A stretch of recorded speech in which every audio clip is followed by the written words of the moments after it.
Fårup Sommerland, located in Blokhus, Denmark, is the northernmost amusement park I've been to as of when this video is being recorded. The park shares many similarities to Sommerland, another amusement park in Denmark, but also many differences. This park is very shaded, tucked almost entirely amongst the trees. They have amazing staff and ride operators who try to make their guest experiences the best they can possibly be. And best of all, they have 8 roller coasters, ranging from tame to extreme. Though Fårup Sommerland does cater much more to families and thrill seekers, which is why none of their coasters are overly intense. Adults and teens should still be able to get a kick out of the park's coaster collection though. After riding all 8 of them for myself, including many re-rides on my favorites, this is how I rank them all from worst to best. Starting this list off at number 8 is Pinsvina. This is the park's smallest roller coaster, a typical Zamperla family gravity layout which can be found at parks big and small all across the world. I've always thought that this ride model was quite uncomfortable, but at least Fårup Sommerland made the ride look nice and put a hedgehog on the front of the train. That is such an adorable touch that I really loved. Number 7, Meinekspressen. Opening in 1992, this coaster is the park's oldest. It also very much bridges the gap between a kiddie and family coaster. It's certainly a step up from Pinsvina, but not as intense as the rest of what you'll find here. The model is a Vekoma 335-meter family coaster layout, which you can find at tons of parks across Europe and America. Probably the coolest thing about this one is how there's a bell on the front car that rings when you hit a turn.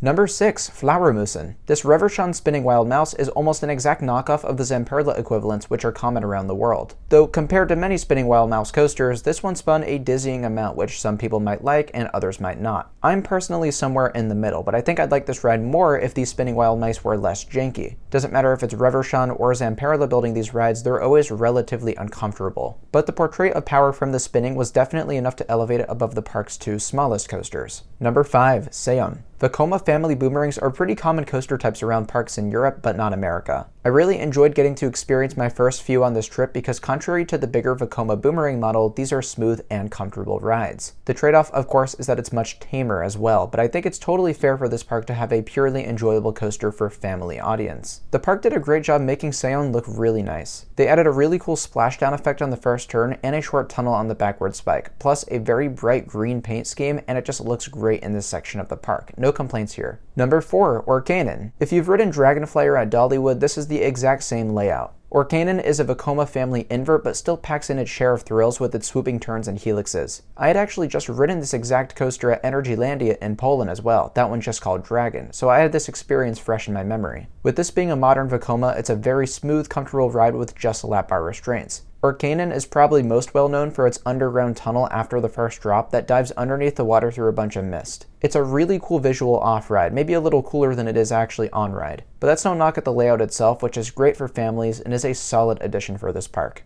Number 3, Falcon. S&S only ever built 4 wooden roller coasters throughout their existence. 1 has since gone defunct, meaning 3 are left operating. 1 is near Seattle in Washington State, but despite having family in nearby Portland, I have yet to ride it. Same with Hellcat in New Jersey, despite having friends in Connecticut, never ridden that one either. I think it's so odd that my first of their wood coasters was this one in the middle of nowhere, Denmark. Since it was my first time riding one of these, I was curious as to how it would ride and if it would answer the question, why hasn't S&S built more wooden roller coasters since then? Well, now I certainly know why, because this thing is quite rough despite its small stature. The saving grace and the reason it's number 3 on this list is because the airtime is actually pretty exceptional. On the first drop and on a number of the hills, you go flying in the back row. It's just a shame that the helixes and turns are so jarring. If Falcon underwent a Gravity Group makeover and got Timberliner trains, this could be a genuinely fantastic wooden roller coaster. However, in its current state, it's good, but could be better. Number 2, Lena. This Gerstlauer launch coaster is probably the park's most intense roller coaster. The initial launch accelerates riders to 50 miles per hour in 2 seconds. It is absolutely insane. The rest of the layout also has some shocking airtime moments, some of the strongest on any Danish coaster, I'd argue. I feel like this coaster is always taking its elements with way too much speed, which is why the negative forces are so much more powerful than you'd expect.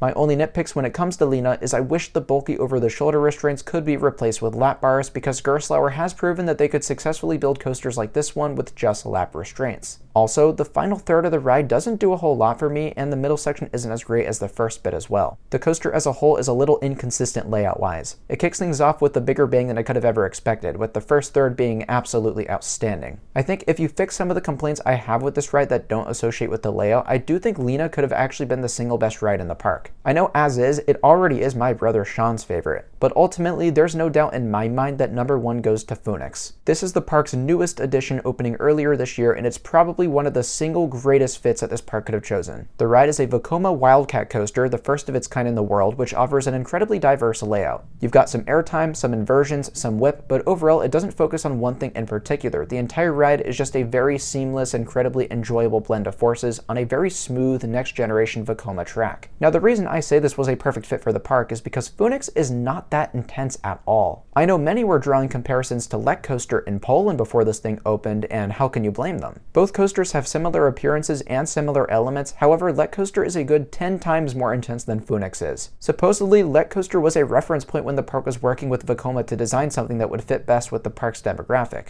Fårup Sommerland draws in a lot of families, and after riding Phoenix, I can safely say that any member of the family should be able to enjoy this thing. On the contrary, I don't know if I could say the same about Lek Coaster. Just because a thrill seeker like myself can't get enough of it doesn't mean that families will. Phoenix is an absolutely sleek design with so much going for it, and I think that's what I love so much about it, is its consistency and diversity. I could honestly ride this thing all day and I don't think I'd ever get bored. But hey, that's just my opinion. Let me know how you rank these coasters differently in the comment section below. Or if you haven't been to the park, what coasters look the most exciting to you? If you enjoyed the ranking, I'd really appreciate it if you gave this video a like and considered subscribing so that you don't miss any content like this in the future. Thank you all so much for watching, and I'll see you very soon. Bye guys.